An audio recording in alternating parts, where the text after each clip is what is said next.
UK VS Russia, क्या वाकई जंग की शुरुआत हो चुकी है?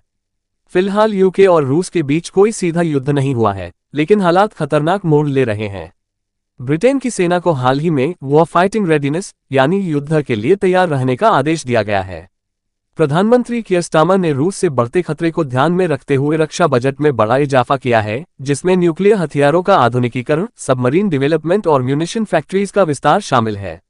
ब्रिटिश सरकार साफ कह रही है कि रूस से खतरा कोल्ड वॉर के बाद अब सबसे गंभीर हो चुका है, इसलिए देश के हर नागरिक को तैयार रहना चाहिए। लेकिन असली सवाल ये है, क्या ये सिर्फ तैयारी है या आने वाले समय की चेतावनी? भारत एक मजबूत नॉन अलाइंड नीति का समर्थक रहा है, यानी किसी भी गुट की सीधी तरफदारी नहीं करता।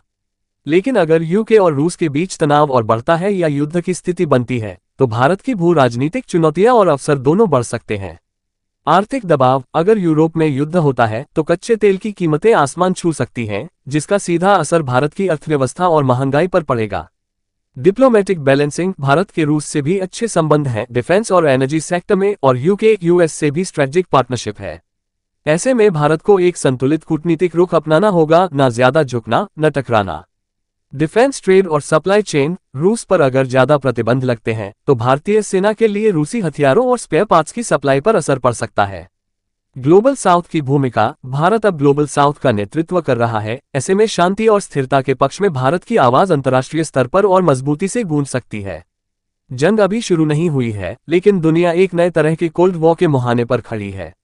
भारत के लिए ये समय केवल देखने का नहीं, स्मार्ट रणनीतिक फैसले लेने का है, ताकि अपने राष्ट्रीय हित सुरक्षित रखे जा सकें। तो अब सवाल आपसे, क्या आपको लगता है कि ये टकराव वाकई में तीसरे विश्व युद्ध की आहट है? भारत को इसमें क्या भूमिका निभानी चाहिए? कमेंट में बताएं।